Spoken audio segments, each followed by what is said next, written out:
E cada dia tem mais de trajeto que tem asfalto ribe projeto de Green Corridor. Tá várias toneladas de asfalto para pôr ribe a carretera nova aqui.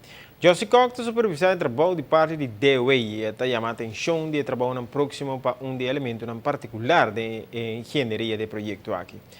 A tratar aqui de brug de arco que está cruza Spans Lagoon.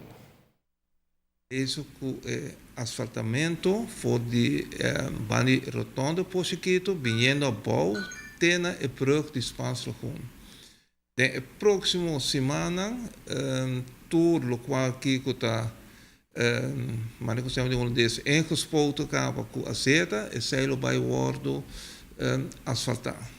De próxima semana nós asfaltar ongeveer 3.000 ton de asfalto lo worden puni na parte novo de caminho.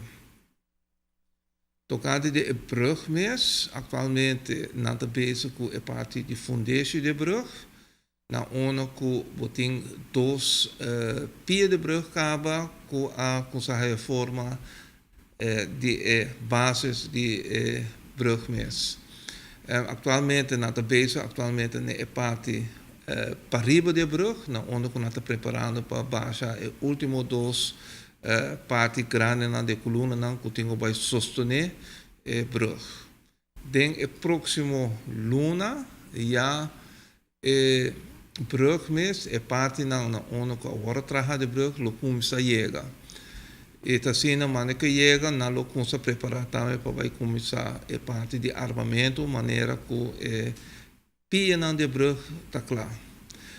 Assim também a parte de brug também todo o sistema com a peça não vai transportar voor die terra para arma e brug também tem acaba e na próxima semana na lopa começar de lata essa aqui não para assim preparar para a hora que a peça não chega. O sistema que nós vai usar nós temos o cabelband